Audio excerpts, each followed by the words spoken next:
নমস্কার।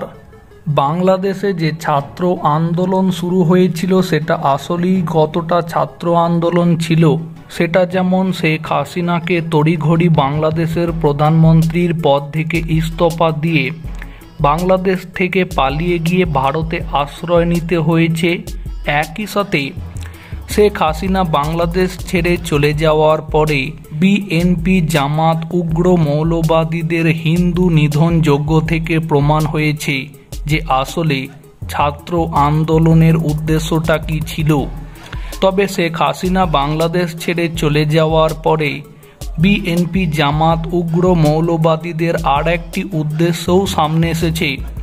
উগ্র মৌলবাদীরা কখনো বাংলাদেশের সাথে পশ্চিমবঙ্গের মানচিত্রকে ঢুকিয়ে দিয়ে দাবি করেছে এবার পশ্চিমবঙ্গের দখল বাংলাদেশ নেবে, আবার কখনো ভারতবর্ষের আরও বিস্তীর্ণ অঞ্চলকে বাংলাদেশের মধ্যে ঢুকিয়ে দিয়ে বাংলাদেশ দাবি করছে ভারতের এই সমস্ত অংশগুলির দখলও তারা নেবে।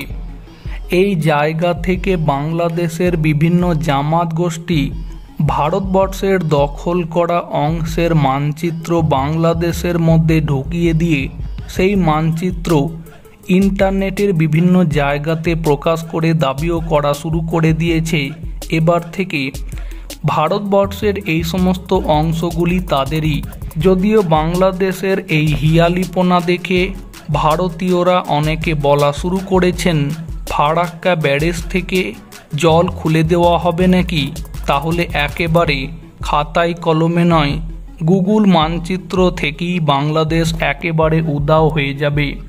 তো প্রিয় দর্শক বন্ধু, বাংলাদেশের এই বিএনপি জামাত উগ্র মৌলবাদীরা এখন বাংলাদেশের এই ভারতবর্ষ দখল নেব কিংবা পশ্চিমবঙ্গ দখল নেব বলে যে প্রচার শুরু করেছে, এখন বাংলাদেশের এই হিয়ালিপনা বন্ধ করার জন্য আসলে কি করা উচিত বলে আপনাদের মনে হয় কমেন্টে আপনাদের মতামত জানাতে পারেন।